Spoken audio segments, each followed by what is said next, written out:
Hi there, YouTube. Thanks for checking out my video. My name's Melissa, and this little guy here in front of you, this is my Tetraodon Abei, also known as a Black River Puffer. His name is Jack, as in Jack the Ripper, but we'll get to that in a little bit. If you're like me, you're probably checking out this video because you have been searching for information on the Tetraodon Abei and finding a lot of fragmented info from various sources that aren't really citing where they got their information from. Now, I'm not going to pretend to be an expert, and I've only had this guy for 2 months, but I thought I would share what I've learned so far in hopes of maybe helping you out in whatever adventure you're taking on with your puffers. This is not my first puffer fish. I do also have a pea puffer colony, and I may make a video on that in the future because it's also a community tank and it's thriving. So I may share that in the future, but we're going to stick to the ABI tonight. As far as the main tanks in the house, the display tanks, I've got my Tetraodon Abei, the pea puffer colony, a Hillstream tank, and then I've also got an axolotl tank, which is actually for my kids.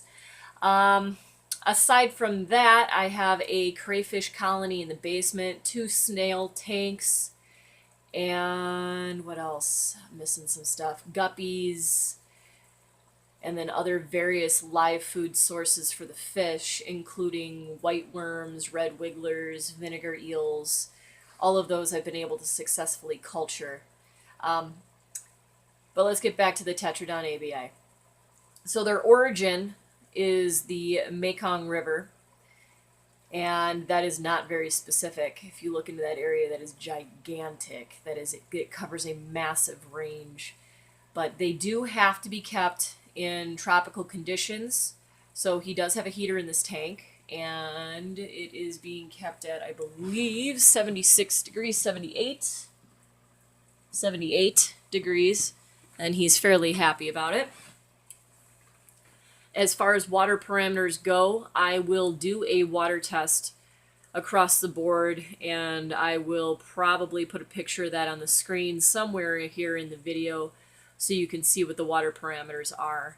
But I have not done anything extra to my water other than to treat it with a conditioner, and I am in the Midwest. So if you're in the general same area, probably won't have any issues with this. I threw some AquaSafe in there and he's never complained. So again, I've had him for 2 months now, and I'm learning a lot about him. The information that I was given originally was that this was a lurker fish. Now, that's not 100% true, okay? He was primarily nocturnal when I first bought him. Give him about a week and he warmed right up.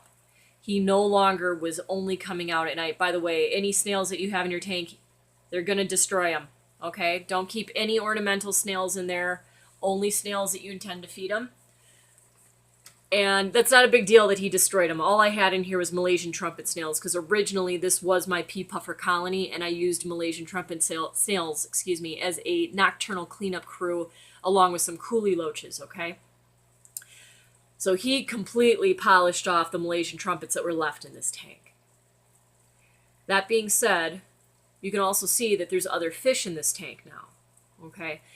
That was another thing that I was told, that this is a dedicated lurker predator that could only be kept by itself in a tank and that it would not do much moving.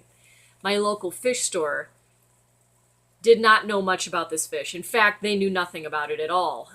It was mislabeled as a pig-nose puffer, which is completely wrong. As soon as I walked by the tank, I knew it was something different. It was something I had never seen in my fish store before.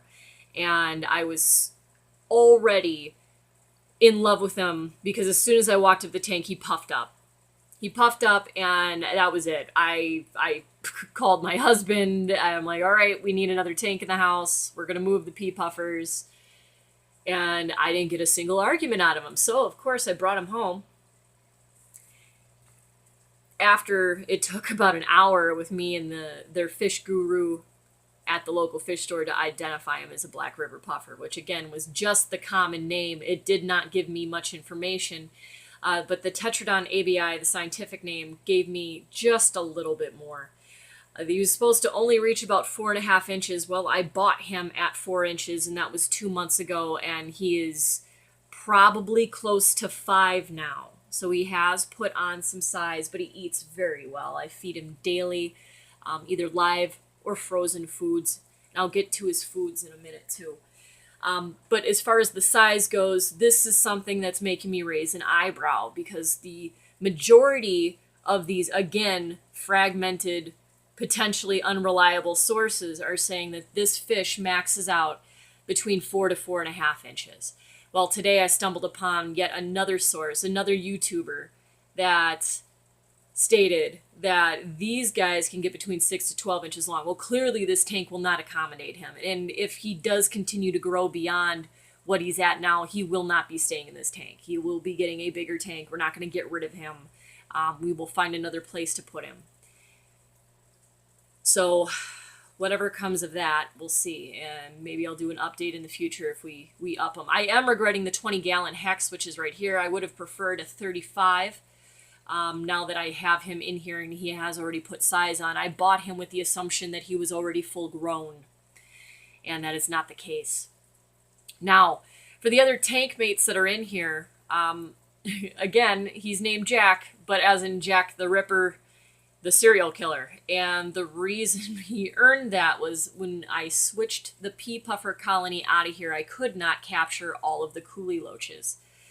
And because of that, he got a hold of one.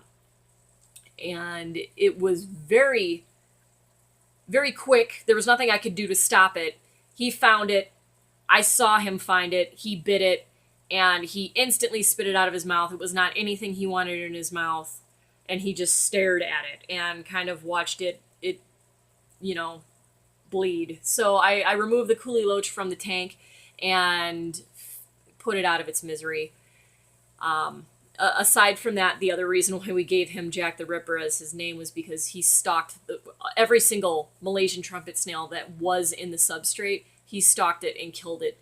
And we'd wake up in the morning and there would just be snail shells as far as the eye can see, because he was up murdering all night. And now you do have to understand that these fish do eat snails. You have to supply them with snails. As it relates to their beak growth, I've already noticed a decrease in his teeth size. Now that, not that his teeth were overgrown anyway, but I do have a Malaysian trumpet snail tank down in the basement, so I'm breeding them purposefully to feed to him. And I've noticed wear on his teeth already. They have worn down nearly flat. Not to the point where he doesn't have teeth. Understand? I mean the fact that he doesn't have a pointed beak anymore. It is flat. So I'm probably going to back off how many snails he's getting. Other foods I feed him include red wiggler worms, which I do have a farm down in the basement for that. And then he also gets live ghost shrimp, which he loves to hunt down. That's a great thing to add. It's a little more expensive. Around here, it's like $6 for a dozen of them, and he can polish that off in a night if he chooses to. Now, the other food that is his primary diet, and he gets this probably 4 times a week, is shrimp. The same shrimp that you and I would go to the store and buy a frozen bag of. I buy raw, deveined, still in the shell shrimp, and I cut it to the size that he needs to eat in a meal. So I don't remember the size that I bought, but let's say that they were a 4-inch long shrimp. I had to cut that up into, and that's including the tail, all right, 4 inches with the tail on. I had to cut that into 4 segments, and even that at times was too much for him. Now he will fill up pretty quick. The interesting thing about him is that when he eats a meal, he'll go back on his bubble curtain back there, which is why he's camping out back there now, by the way. And he will take a nap on his bubbles after he eats. And I should have just filmed him eating while I have this running. Maybe I'll overlay a different video in here. I have plenty of videos of him eating in the past. I just didn't take one today. Let me see what else. Oh, as far as additional food items, I've also got a crayfish colony just starting down in the basement, and it may not take off. We'll see. It's kind of in an experimental stage right now. Everything's pointing that it'll be just fine, but I have nothing going. None of them are buried. But if it happens, that is gonna be a great food source for him, because he's gonna get that activity that he gets from the ghost shrimp, but he's gonna get that shell that he needs, like you would get from the snail. So it's something that would really engage him, and I hope I can offer him that fairly frequently here in the future. It really depends on how that colony takes off. I have attempted offering him clams on the half shell, because according to my local fish store, that's what he was eating. I have never seen him eat one ever. So they got me for one $8 bag of, I don't even know how many are in there. It's like a handful of clams on the half shell. Extremely expensive food. If you can find something else to feed your fish, please do. And he can't even chew through that shell anyway. He just would have been eating the clam off of it, and then it would have been left in the tank. With that being said, there's probably more that you can try that I have not done. I choose not to feed fish to him. I know you can buy silver sides, I believe they're called. Silverside minnows. I do not buy those. He may eat them. I don't know. I've seen another individual on YouTube feed his Tetraodon Abei live minnows, and it takes him. I choose not to, because I don't want him to learn to kill my fish. The other dither fish in the tank, if you notice, include zebra danios, some ember tetras, and a marbled Chinese algae eater. Now, I started with 10 zebra danios. That's what initially went into the tank. I felt horrible that he was in here by himself, and you could just tell that this fish has a different level of intelligence. It's not like a goldfish, okay? It's almost like keeping a parrot that happens to live underwater. That's the best thing I can compare it to. That's the level of engagement that you're going to get from this fish. So I felt awful that he was just in here by himself, and if I wasn't sitting next to the tank to engage him, I just felt bad that he was going mad in here. So I threw some zebra danios from my local fish store in there, and 2 did not make it. 1 died of natural causes, and the other he got a hold of. And that was 1 fish that he took a bite out of and chose to not go after any others. The rest have been in here for now a month and a half, and he could not care less. The ember tetras are a recent addition, and he also could not care less. They're smaller than the danios, and they're really fun to watch move around the tank, because all of these fish will avoid Jack as he moves through the tank, but it adds something to the atmosphere. I don't know. It's like he gets to flex in the tank, so to speak. And the only other fish in here that had any other issues were the Chinese algae eaters. Now I say algae eaters because there were 2 others, okay? They did not make it. That was a little different tank setup. They didn't have too many places to hide, and as I said before, Jack gets a little murdery at night. So while they were sleeping at night, Jack found them and took a bite out of them. He didn't even eat them. He mauled them and left them to die. Now, understanding that whatever fish you put in the tank could be at extreme risk for getting attacked, test the water out, so to speak, with your particular fish. If you're branching off into puffers or this particular puffer, you probably, or at least you should, have enough experience with fish to understand that different predatory fish are going to behave differently just based on that individual fish. Not specifically the species, but that individual belonging to that species could behave different. And this is just my observations of mine. Other things, what else here? Something that I thought was really interesting. Now, with the coloration that is on these fish, what I found through reviewing some of my videos is that the coloration flashes, it changes. His colors change based upon his mood, his attitude, if he's excited, if he's frustrated, if he's content, if he's mad. All of these directly flash across his spots that he has. For example, if he is content, all his spots on his side usually are tan to white, and all the spots on his head are a dark brown color. Conversely, if he's upset or frustrated with something, all his spots wash out to white. So it looks like he's got white pearls across his body. And that is, from what I've seen, due to him being upset or frustrated over something. Like if I give him a oversized Malaysian trumpet snail and he can't bite through it, all his spots turn bright white. He gets frustrated and the white will flash.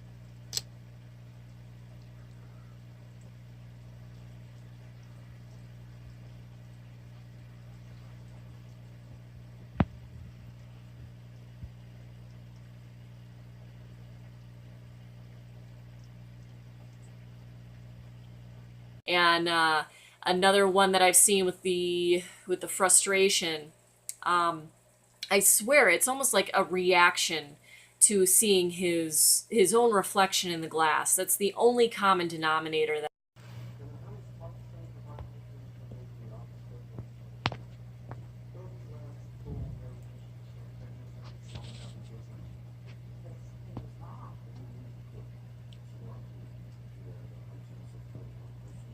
I've seen with it.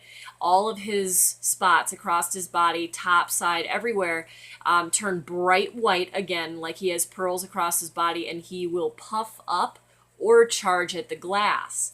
Now, every time he does it, it appears that he's reacting to his own reflection.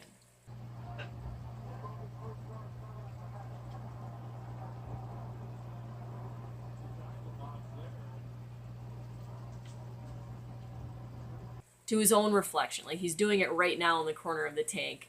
I don't think it's picking up on it much, but it goes away pretty quick. So that being said, this is likely a highly territorial fish to other Tetraodon Abei. I don't know what size tank you would want to use in order to introduce more than one into the same system. Not this size, I can tell you that. Not with this size puffer and this size tank. I would never put another puffer in here with him. I would imagine that it would be a bloodbath, just based off of how he reacts to his own reflection alone. Now, on YouTube, I did find another individual who didn't give any information, but the videos were from a few years ago, claims that he had gotten them to breed and to get the fry to actually hatch. So there could potentially be the ability to breed these fish in captivity. Now, I'm trying to think what else I could add to this. I could literally do entire videos just on diet, coloration and behavior, tank setups. I don't know. I mean, I think we've got a lot of information crammed into one spot right now, and hopefully it's enough to get you started. Shop around, try to get your information from multiple locations. That's all I can say. And again, the info I'm sharing with you, it's not the gospel. It's just what I have seen from my own fish. Hopefully it helps you out. A lot of the ABI owners out there that have shared videos with their fish, it's usually just them throwing some food in the tank to watch it attack it and give no description or explanation about how the fish behaves or how they're keeping it. No information really whatsoever. So I hope this helps. And if you like it, please give it a thumbs up, maybe even subscribe. And I will try to give update videos, maybe more specific to one particular topic instead of everything on one fish. Okay, thanks.